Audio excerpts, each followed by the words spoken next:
2 years ago, I made a video on a coverage that I called Cover 4 Cross. It was a version of spot drop Cover 4 with 30-yard cloud flats where the corners are and weird legacy matching rules from the safeties, which actually worked really well against compressed sets covering the corner routes and all the crossers that people love to run. They still love to run that. You know, this year man coverage works really, really well, and you can use that to shut down a lot of different offenses, including some of the meta looks. But if you're looking to try something different, something that no one is used to attacking, I think this is the defense for you. And I think it's even better than when I last introduced it. I think we can call it Cover 4 Cross 2.0 in a way. Okay, so I didn't make a video on this last year. It was something I did run here and there last year. But it is something that I am running more of this year because as good as man coverage is, I think at some point it gets a little bit old on top of the fact that a lot of people are set up to beat man coverage. They have the route abilities on offense that helps them beat those things, and they have all the different route combinations that can beat even the best man corners and man DBs just because of how this game sometimes works out. So this can be for you. Anyway, so what you want to do first of all is get to your coaching adjustments. So the coaching adjustments are pretty simple. You're going to put 30-yard cloud flats and 5 or 10-yard curl flats. Okay, so this can be maybe an adjustment. I usually just set it to 10.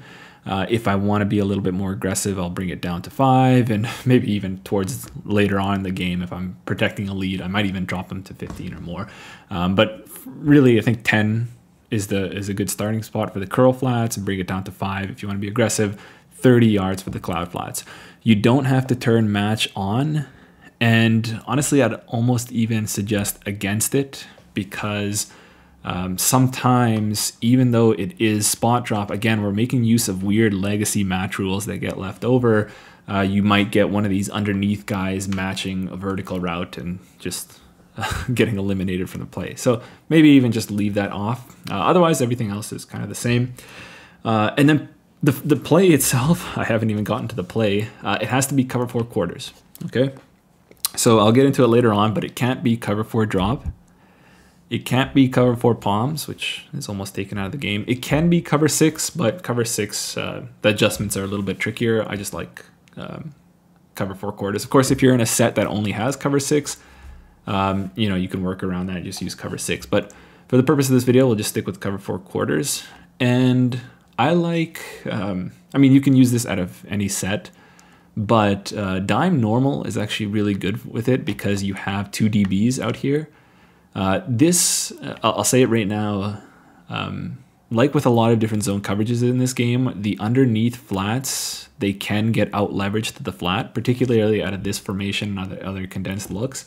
So if it is like a nickel set where it looks something like this, it'll look something like this. This guy can take too long to get to the flat and he'll get out leveraged. Dime is nice because they start out here, so they have essentially a head start. Of course, you're losing a little bit in the run game here, but you know that can be something maybe you can check into nickel if you want, but this is good for this demonstration here. Okay, so what are the adjustments? Okay, so the adjustments are really, really simple. First of all, you're gonna likely want to use the middle linebacker right here. And there's one thing you're going to do. Okay, you're going to find the boundary corner. Okay, so this guy right here, the corner that's closer to the boundary, and you're going to put him in a cloud flat.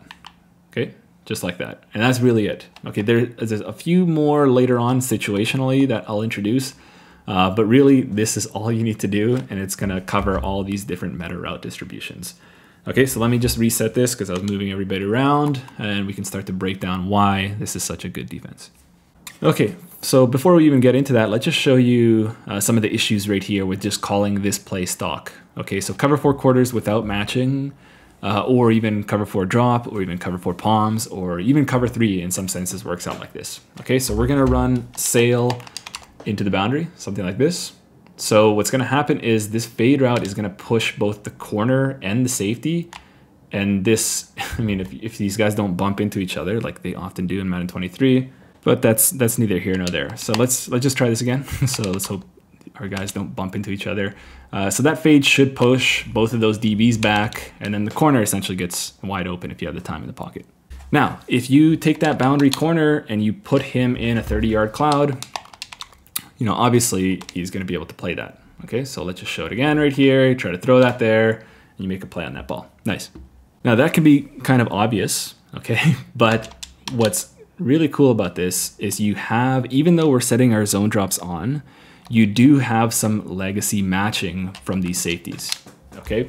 So even if we come into a situation where this guy gets motioned out and they run the same exact thing, you'll see that all three of these routes get covered, okay? So we're just gonna throw it here, we're just gonna run it here, and then we're gonna watch the replay here in 1 second. Okay, so let's break this down. Okay, so the flat defender expands with the running back. So there's more on this later, okay? So just know that, you know, here it looks like there's a little bit of space, but we'll get into that later on. The flat defender is there for him, and he expands pretty quickly because he's a dime backer rather than an inside linebacker. That's nice. So the outside quarter is now an outside 30-yard cloud, and he lets the guy go. He lets the corner go, and he essentially traps the corner route, okay? So at some point you might even, this happens a lot when I'm running this, you know, it looks like initially it's going to be cover 4 and they can throw that, but late the corner drops off the streak and he comes and plays the corner route. Now, maybe I didn't let this develop enough, but you see right here, this safety actually matches outside vertical routes. Okay, so if they tried to, you know, wait and try to throw this vertical, your safety would be able to play that. Now, of course, your opponent can egg catch you, but that's, you know, that's the downside of every single defense in this year's game. Okay, so now let's go to the other side here. So why am I saying just to cloud the boundary corner? Well, it turns out the field side outside fourth actually does a really good job of playing. Okay, because from these compressed sets, you really can't run him off with any of these receivers. Okay, so what we're gonna do is something like this, and just regular outside quarters, okay? Just like this, and you see he's actually able to make a play on that. Really nice. So to me, there's really no sense in changing him. The other thing is, if you do, like, he'll still be able to play that, but if there is time in the pocket, I find that these guys don't go back as far as they did in the previous years, like last year and the year before. So this was never really a concern running this before, but now if they have enough time in the pocket, you can actually get into a situation where you throw that above his head. In this case, you know, I wasn't even able to do that, but there are deeper corner routes you have to be careful of. Now, if they do motion this guy out, now he will be able to affect that corner. And so this corner route will get open right here. Obviously not ideal. But you, in that case, and if you want to be aggressive, you can put a cloud flat over there. So now let's go ahead and try it again. So we have the vertical and we have the corner route. And in this case, okay, you know, I didn't get the ball off, but let's check out the replay. And before we even look at this, by the way, this is another good reason why this plays better in this year's game, is because the pass rush is better, especially if you use the tip in my last video where you're stacking double and nothing and edge threat on your guys.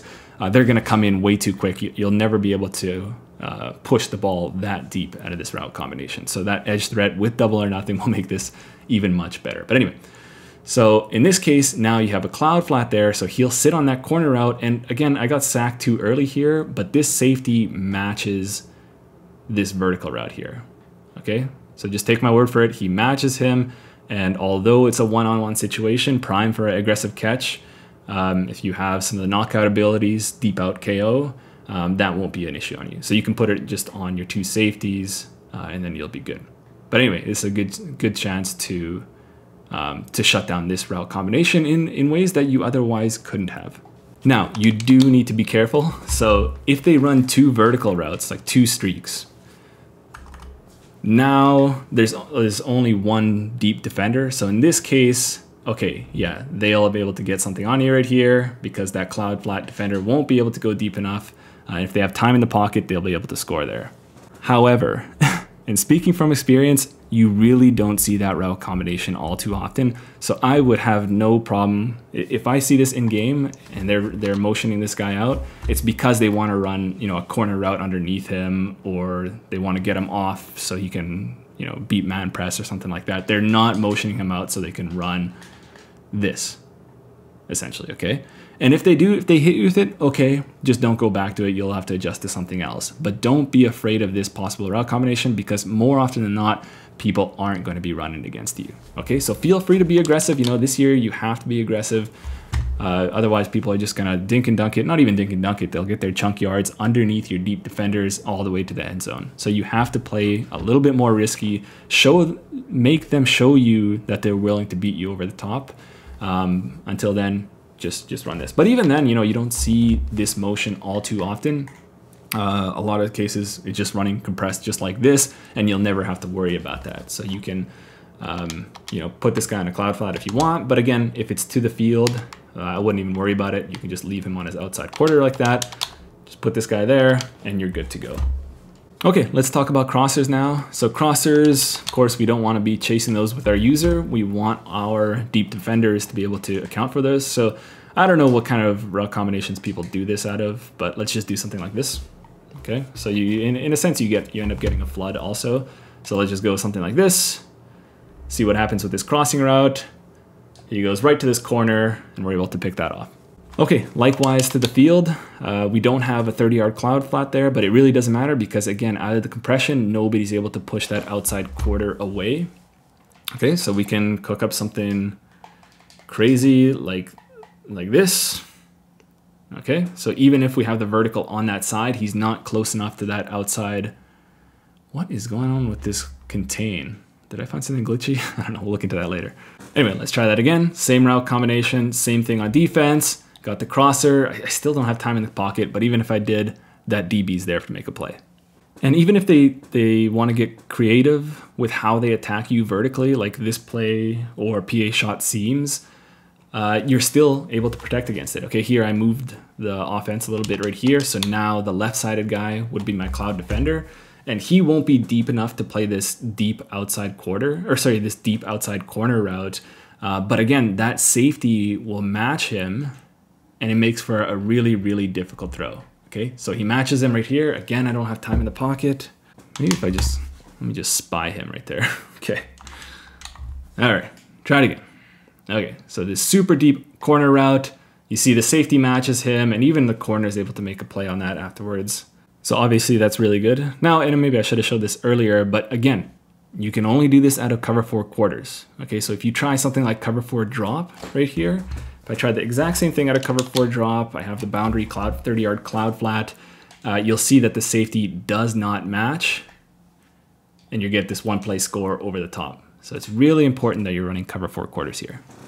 Okay, so now let's talk about flat zones here and why these quarter flats really make this possible. Okay, because at the end of the day, even though you have cloud flats here or on one side, they are essentially deep zones. So you really only have 3 underneath zones, unless you're adding one of these guys. Like if you, I mean, there's no drop 8 cover 4 quarters, but you know, if you drop one of these guys, maybe you can create an extra hook defender. But if these underneath guys were, say, curl flats, like they are in cover 4 drop, or like they are in cover 3, or anything that you might put together, or even if you decide to change these to curl flats. The reason why curl flats aren't good is because they shoot out to the sideline immediately, regardless of what the receivers are doing. Okay, so let's do this situation. Let's do something crazy like this. Okay, so we're 2 clear outs, a flat, and then 2 little hitches. Okay, so, and this is with curl flats and 1 user. Okay, the user, you see, you have to pick one of those 2 hitches. But what's great about the quarter flats, and also seam flats do this, more on that later, but what's great about the quarter flats is that if there's no threat to the flat, he's not gonna bother shooting out there. Okay, so if they, and that was just a wild route combination. People probably wouldn't do that, but there are situations, particularly if they see that they only have 1 hook zone to worry about, they won't even bother with a flat and they'll try to overload the middle of the field. But let's watch the quarter flat to the left side right here. Same thing, and maybe just for the sake of argument, everything the same. Same thing, but now there's nobody to the flat, so he can play that little hitch route. Really, really important. So essentially you could think of it this way. Okay, what is this coverage? Okay, is it cover 4 because you have like 4 deep zones? Is it cover 2 because these guys are in clouds? You know, what are these guys? Are they flat defenders or are they curl defenders? You know, it kind of depends on what the offense is giving you. It's not a match coverage, but it's kind of like a pattern reading type of coverage. It's a smarter zone coverage, in my opinion. Okay, so I would consider these defenders true curl to flat players. Or flat to curl, really. So if there's somebody to the flat, let's do it right here. So let's do this China combination right here. If there's somebody to the flat, he's gonna go and play the flat. Okay, simple like that. But if nobody is running to the flat, he's gonna go stick on the curl. In that case, the corner kind of expanded him, gave him a little bit more space, but he was there. Whereas if you're running curl flats there, he's just gonna shoot out no matter what, leaving you all this space in the middle of the field and your user completely isolated. So anyway, that's a lot of talking to say to not adjust these guys, and really the only adjustment you have is over here. But it's just another aspect of this defense that I think makes it great. Okay, so leave those quarter flats. I will say there's a few caveats. Okay, unless you're running dime like this, and if you're running nickel, you can have a tendency of getting out leveraged to the flat if you're playing quarter flats. And even this, if there's somebody hitting you to the flats somehow, then maybe an adjustment you can make is switching them to curl flats. If you're saying, okay, I'm getting killed in the flats for whatever reason, maybe you adjust one or both of those guys to curl flats because they shoot out there better. The other thing is seam flats. You do have that option to change these guys to seam flats. In many ways, seam flats are the best possible zone to have here because I think they shoot out better than quarter flats, but they have that same logic as quarter flats where they won't shoot out if there's no flat threat.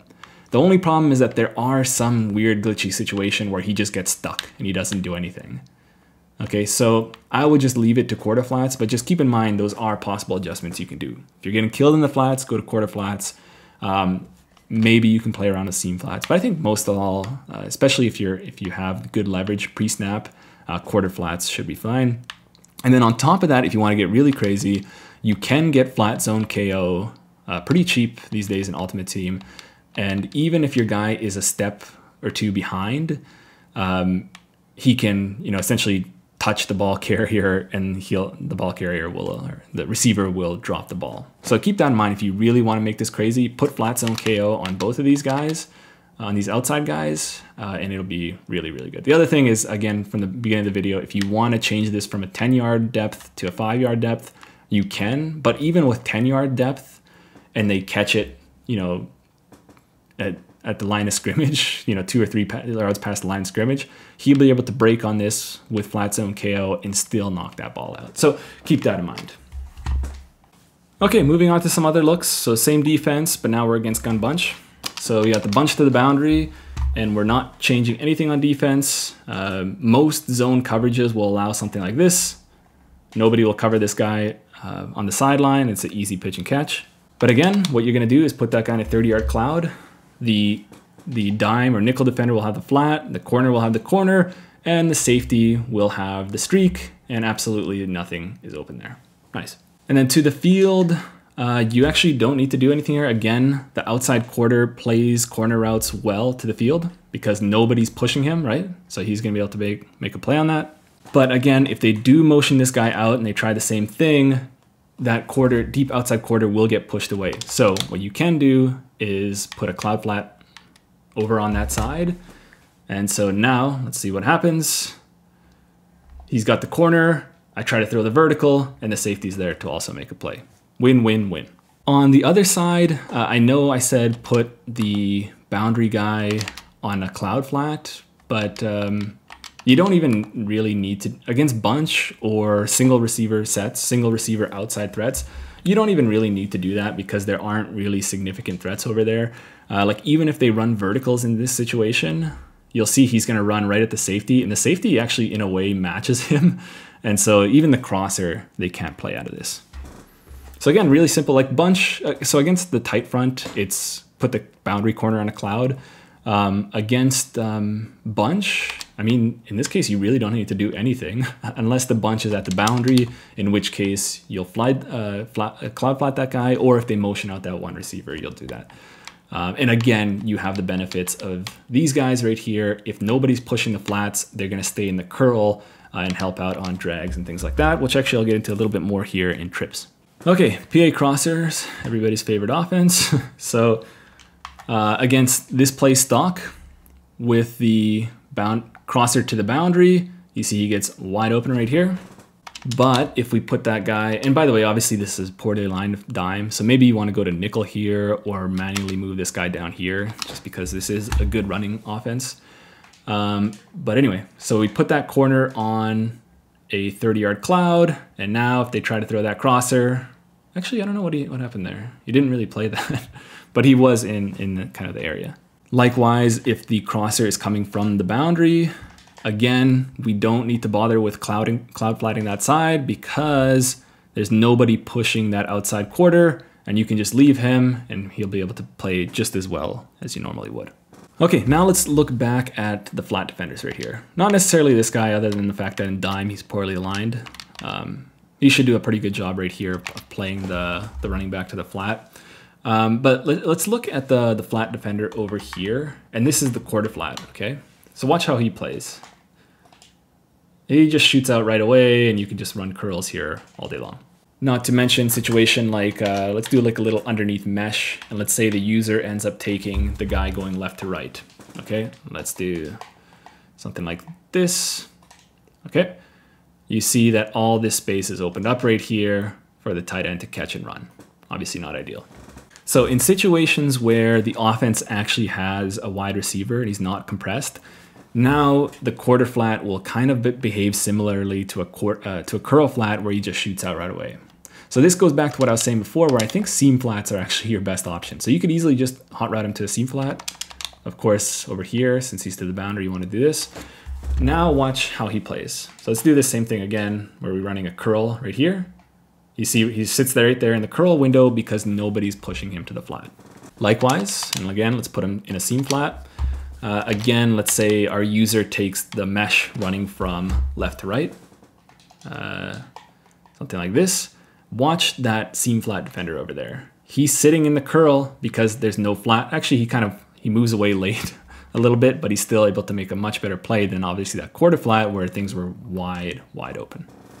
Okay, so I know there isn't a universal way of running this, but I think in general, in most cases, it's cloud flat to the boundary, except in certain cases, like with different distribution of receivers and so on. And then I would leave the quarter flats unless they're in defending a spread set. Then you can run like a seam flat right here. Now, the last thing I'll just say is just be careful, okay, especially against spread sets. So, you know, we can go ahead and we can run this and we can defend sail combinations quite well, okay? So everybody's covered here, the flat, the corner, and the vertical, they're all covered. So we can do that. Okay, and I know I said be aggressive, but don't do it more than you need to. Feel the flow of things. If your pass rush isn't coming in, if your opponent is smart, and if you're running this all game long, they may just run 3 vertical routes at you or 2 vertical routes, and there's nothing your safety can do about it, and they can hit you over the top here for the 1-play score. So of course, you know, getting a good pass rush is important with the double or nothing and edge threat elite. And you really don't need to run this all game long, right? You can check into different things. You can even just reset the play, and now they're running match coverage. Okay, so now all of a sudden expecting everybody to run zone, and I didn't, in this case, I didn't activate match coverage, but you can change things up, right? You don't always have to put the cloud flats there. You don't always have to do the seam flat there. You don't always have to run spot drop here. You can run a little bit of regular match quarters and keep your opponent guessing from really the exact same looking structure right here. But now you have more tools to your disposal to defend these corner routes, to defend these crossing routes, to defend like these meshing combinations where your flat defenders are in no man's land and they're just hitting you in the seam all day long. So yeah, I think there's a lot there. Of course, you know, great players will always pick you apart no matter where you are. But I think if you want to run zone, this is a way better option than cover 3 or cover 2. or spot drop cover 4. In some ways, it's even better than cover 4 quarters and cover 4 palms. I like it a lot if you're running zone coverage. Get those zone coverage abilities, get those pass rush abilities, understand your role as a user here and how it relates with these flat defenders. Understand which corner you can put in a cloud flat, which one not. Maybe watch this video 2 times if you need to. But other than that, that's it for this video, guys. Keep an eye out for another run and gun offensive ebook part in the members only videos this week. And then we're going to keep pumping these videos out, you know, while I still have interest in Madden 23. I'm definitely very much interested in this game. Maybe in a few months it'll be different, but for now, we're having a lot of fun. Hope you guys too, and see you in the next one.